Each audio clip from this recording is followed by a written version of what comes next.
turns to Part 1. Part 1. You are going to hear a talk about making the most of graduate school.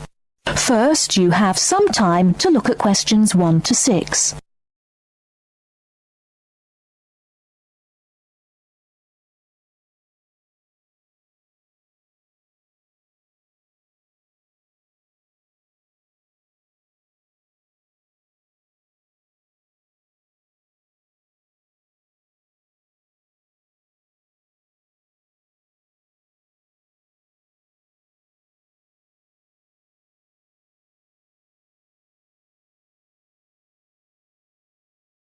Now listen carefully and answer questions 1 to 6.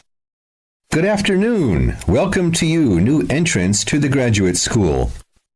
My job now is to give you the graduate school survival guide and make some concise suggestions for getting the most out of your relationship with our research supervisor, getting the most out of what you read, and making continual progress with your research.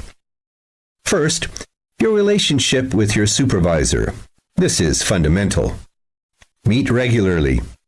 You should expect to meet once a week or at least every other week because this will give you the motivation to make progress and also keeps your advisor aware of your work. Prepare for your meetings. Come to each meeting. Also, bring the notes from your previous meeting together with a list of any upcoming deadlines. Make a plan for what you hope to get out of each meeting. After the meeting, email your supervisor a brief summary. Include a list of major topics discussed, a list of what you agreed on, a note of any advice you may not want to follow, and a new summary of what you are planning to do. This helps avoid misunderstandings and provides a handy record of the progress of your research. Add a to-do list for yourself and your supervisor, including a reading list. Finally, add the time and date for the next meeting. My second main piece of advice is to keep your supervisor informed. Show him or her the results of your work as soon as possible. This helps your supervisor understand your research and identify any potential points of conflict early in the process. Include summaries of your work, including any results of experiments, and also anything you write about your research. Thirdly, communicate clearly. If you disagree with your advisor, state your objections and concerns clearly and calmly. If you feel that something about your relationship is not working, discuss it with him or her. Whenever possible, suggest steps that they could take to address your concerns. Under this heading, it is extremely important to take the initiative. You do not need to clear everything you do in your research with your advisor. He or she is busy too. You must be responsible for your own ideas and the progress of your work. Before you hear the rest of the conversation, you have some time to look at questions 7 to 10.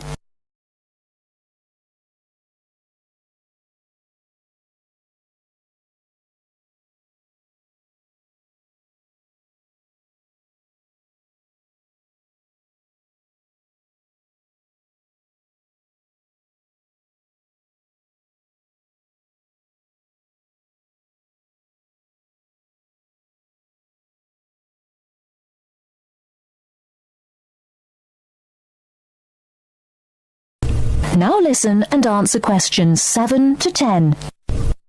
The second section of my talk is about getting the most out of what you read. The first principle here is to be organized. Keep an electronic bibliography with notes and pointers to the paper files.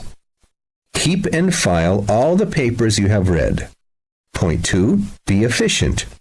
Only read what you need to. Start by reading only the conclusion, scanning figures and tables, and looking at their references. Read the other sections only if the paper seems relevant or you think it might help you get a different perspective. Skip the sections you think you already understand. These are often the background and motivation sections. It's of critical importance to take good notes on every paper you find worth reading. Note especially what problem the author is trying to solve, what approach they take to the problem, and how their approach differs from other approaches. Next, summarize what you have read on each topic. After you have read several papers on the same topic, note the key problems, the various formulations of the problem under consideration, the relationship between the various approaches and the alternative approaches you come across. Let me add one point you might not have already thought of. Read PhD theses. Even though they are long, they can be very helpful for quickly learning about what has been done in your field of interest. Focus particularly on the background sections and method sections. Don't forget to read your advisor's thesis. This will give you an idea of what he or she expects from you. The third section of my talk is about making continual progress with your research. Keep a journal of your ideas. Write down every issue you are thinking about, even if you think it is stupid. This will help you keep track of your progress and keep you from going round in circles. That is the end of part 1. You now have half a minute to check your answers.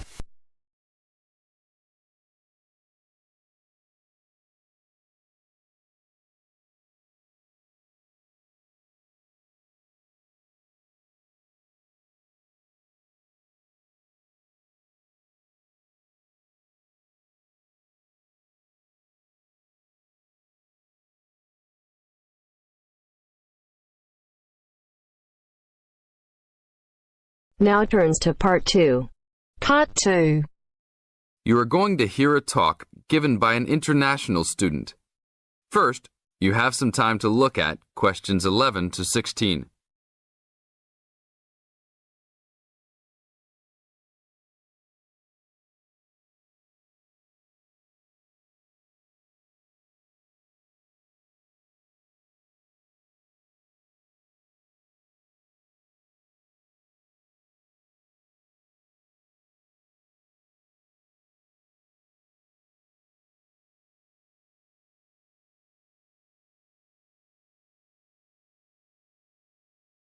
Now listen to the tape and answer the questions 11 to 16.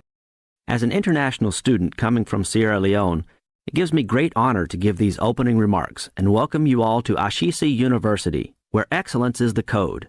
I believe I speak on behalf of my fellow colleagues when I say we feel that we are the most fortunate and privileged university students in Ghana. You may ask, what is the basis of such a conclusion? And I will simply say to you, in which other tertiary institution in Ghana do you find the same level of IT infrastructure and facilities available to students? Where also do you find such a low ratio of students to lecturers and computers? In which other educational institution do you find 55% of students on some sort of financial aid, who in addition enjoy services and benefits such as job placement after graduation, on-campus employment that pays above the minimum wage, a supply of textbooks, and access to online databases? Ladies and gentlemen, there is no other institution of higher education in Ghana today that matches the learning environment and the quality of instruction at Ashesi. I could continue listing reasons why we students feel this way, but I only have 5 minutes for this speech. Believe me, I could go on for hours. At Ashesi, everyone is considered a leader and is treated special. Ashesi equips us with the necessary determination, strength, and belief in ourselves to be able to achieve our goals. We are being taught to think outside the box and to question and challenge our assumptions about the world we live in. This, ladies and gentlemen, is one of the benefits of a liberal arts education, which seeks to broaden our intellectual capacity. Now look at questions 17 to 20.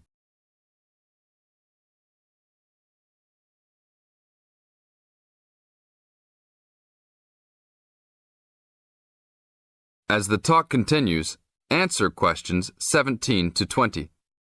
At Ashesi, we are also exposed to real-life situations and learn how to deal with them through a practical and vigorous academic program, as well as various seminars in which prominent leaders in their professions are invited as guests to interact and share their knowledge and experiences. Some people, even some of you in this audience, may believe that tuition at Ashesi is too high, but I say to you that the students here are unanimous in saying it is worth it. Not because we all come from well-to-do families, but because when it comes to one's education, you need to aim at getting the best from the right place. One's education defines who you are and what your perception of life and society will become. Ashesi offers us a top-quality education which meets high international standards. This is due to the strong linkages the school has established with three of the very best schools in the United States, namely Swarthmore College, which is ranked as the best liberal arts school in the U.S., UC Berkeley, and the University of Washington. In addition, Ashesi has recruited an excellent faculty consisting of lecturers from various countries, including Ghana, the UK, and the United States. These lecturers are among the best in their respective academic fields. I believe this is the school's greatest asset, a strong and knowledgeable team dedicated to achieving successful results from their students and who also love their job. I would like to end with a personal message. My fellow students, because we are among the most privileged in our society, we should take responsibility for our own destinies, make our parents proud, and create a legacy for those that follow us and Africa as a whole. We must give back to our society after completing school and achieving our goals in life, which I believe we all can if we properly utilize our time and take advantage of all that is offered here at Ashesi. That is the end of part 2.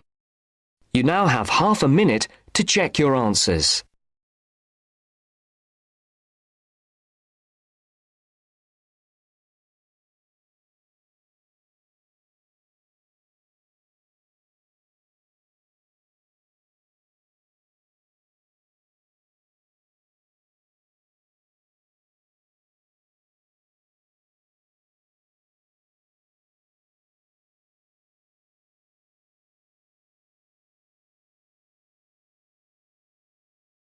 Now turns to part 3.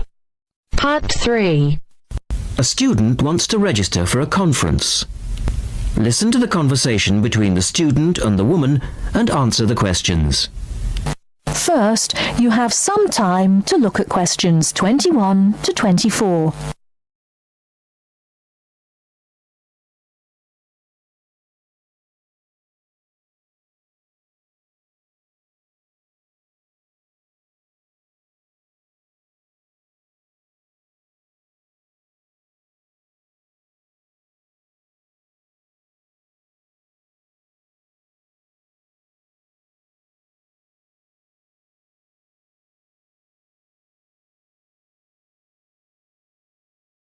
Now, listen carefully and answer questions 21 to 24.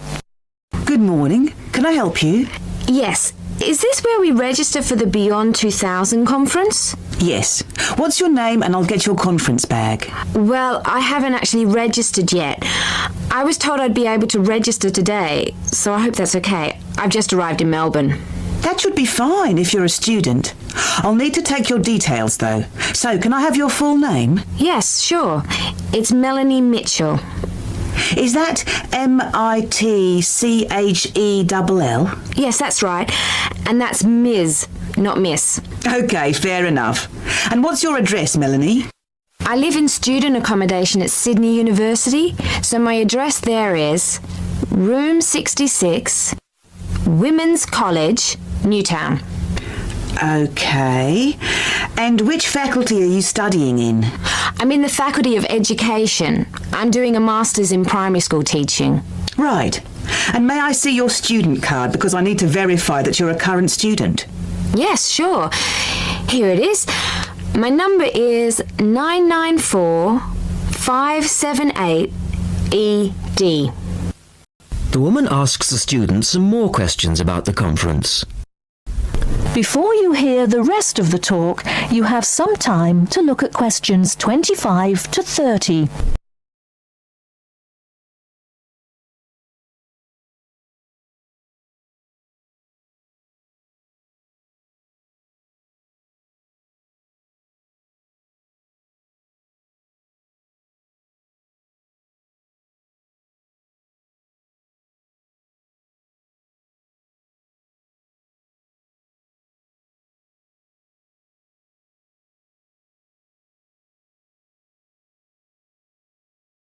Now listen and answer questions 25 to 30. OK. Now, do you want to attend all 3 days? The conference runs from Thursday to Saturday. Yes, I think so, if I can afford it. What does it cost? Well, you're eligible for a student discount, which makes it $15 for a day registration or $40 for the 3 days, though it is possible to register for half a day only. I'll register for all 3 days, please. Good. Now, will you be requiring accommodation while you're here in Melbourne? Yes, I suppose I will. What's available? Well, we have several levels of accommodation. You can share a room with another student for $25 a night. Or you can have your own room but share the bathroom. I believe it's just down the corridor. That's $45. Right. Or you can have a single room with your own bathroom. I don't mind sharing a room. On second thoughts, yes, I do. I'll have my own room, but I'll share the bathroom. Right. Now, the conference fee does not include meals, though you do get tea and coffee in the breaks. Shall I put you down for lunch? That's an extra $10 a day. And there's the conference dinner on Friday night, which is $25. Oh, and what about breakfast? Hang on a minute. It's all starting to sound rather expensive. I'll have the lunch, but not the dinner or breakfast, if that's okay. Perfectly okay. Now, a couple of other things. There are a number of special interest groups organised. They're known as SIGs, and you're asked to nominate your preference. They'll take place on the Friday afternoon and Saturday morning, but they're filling up quickly, which is why you need to nominate now. Right. What are the SIGs? Well, there are 6 altogether. Let's see. On Friday, you have a choice between computers in education or teaching reading skills. Or a session on catering for the gifted child. Oh, they all sound interesting. But technology in the classroom is really my area of interest rather than reading, so I'll go for that. I can probably read up on the gifted child topic myself. Right. And then the Saturday options are a session on cultural differences, or there's music in the primary curriculum, or you could go to the one on gender issues in the classroom. Wow! Can I go to them all? They all sound fascinating. Afraid not. Well, I'm really interested in how boys and girls behave differently, even when they are very young, so I'd better opt for the 3rd session, even though the cultural differences SIG is probably really interesting too. Right. And the music option would be interesting. And how would you like to pay? We accept most credit cards or bank checks, but not personal checks, I'm afraid. Been caught out too often before. And cash, of course. We never say no to cash. I'll have to put it on my card because I don't have enough cash on me right now. That's fine. Enjoy your time here with us in Melbourne. That is the end of part 3. You now have half a minute to check your answers.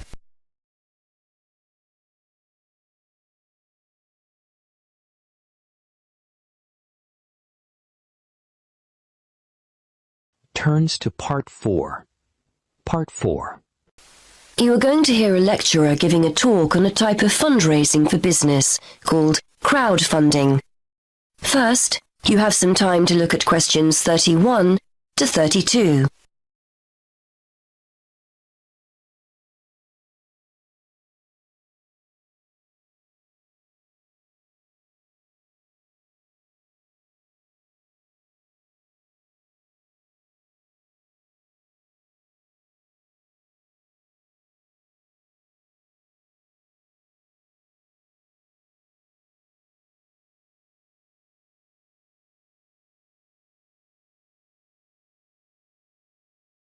Now listen and answer questions 31 to 32.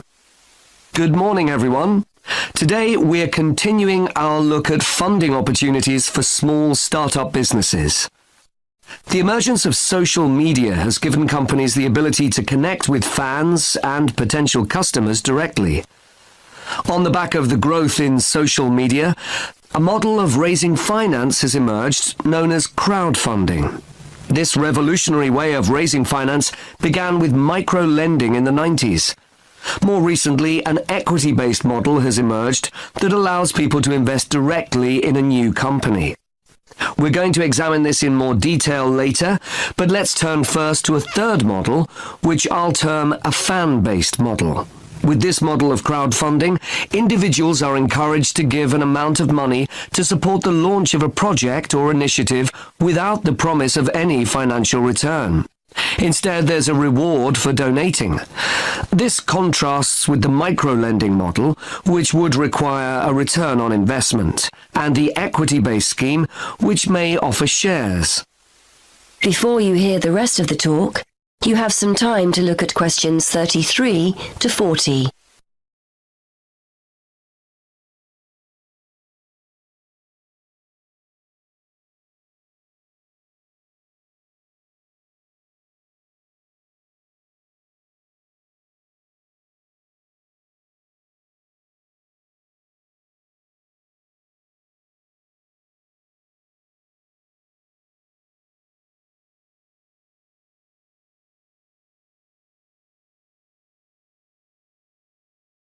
Now listen and answer questions 33 to 40.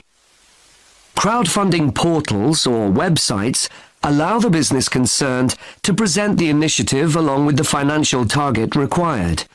There's a fixed time limit for fundraising, and if the target amount is reached, all donations are paid to the company or individual. Whether it's an author planning to write a new book, an independent film company looking to make a new film, or a technology company with an idea for an app, the person or company needing funding would turn to its fan base for support. This is managed through one of the many crowdfunding online portals that have emerged. Of course, a fan or supporter of a particular initiative is likely to give money anyway. But donation-based crowdfunding will often make donating even more attractive by offering a rewards-based incentive scheme. Let's take a film company, for example, that needs funding for a new film. For a small set donation, the donor might be offered a free ticket to the premiere or a DVD of the film. A larger set donation might be rewarded by the chance to attend a launch event when the film goes live. Those people who make bigger donations could even be offered the chance to meet the cast of the film, whilst the highest level donation could see the person's name mentioned in the film credits, to raise money quickly from a large number of people, each of whom donates just a small amount of money. Compare this to the time and effort that would be needed to sell your idea to investors or your bank manager, particularly in an age when raising finance can be difficult. The company may also have links with partner companies or organizations that run fundraising events. In this case, you can significantly increase participation by working with these organizations to promote your crowdfunding project. Another significant advantage is that you can reach out to your fan base for feedback on a project while it's being developed, thus making the final product more appealing. Crowdfunding enables you to raise awareness of the product at an early stage, thus increasing the potential for sales. With so many people behind you, it can also act as a great incentive to get the best possible product out on time and on budget.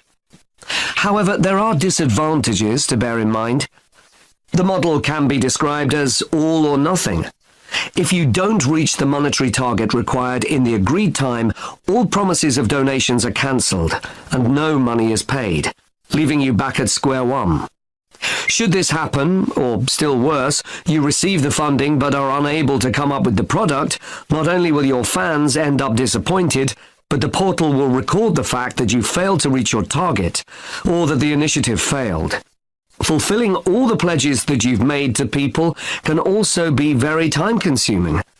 For example, remembering to send out copies of books or free cinema tickets can sometimes be forgotten in the excitement and frenzy of launching your product. People sometimes forget to factor in the cost of rewards when calculating profit margins. But these can be significant. And finally, if you have a small fan base, for example, you're a new company or have a small social media footprint, raising awareness of your initiative will be challenging. These drawbacks aside, Donation-based crowdfunding is a wonderful opportunity for individuals or small startups to raise funds for that exciting new project whilst reaching out and connecting to the people who are most likely to support and promote your work for you. That is the end of section 4. You now have half a minute to check your answers.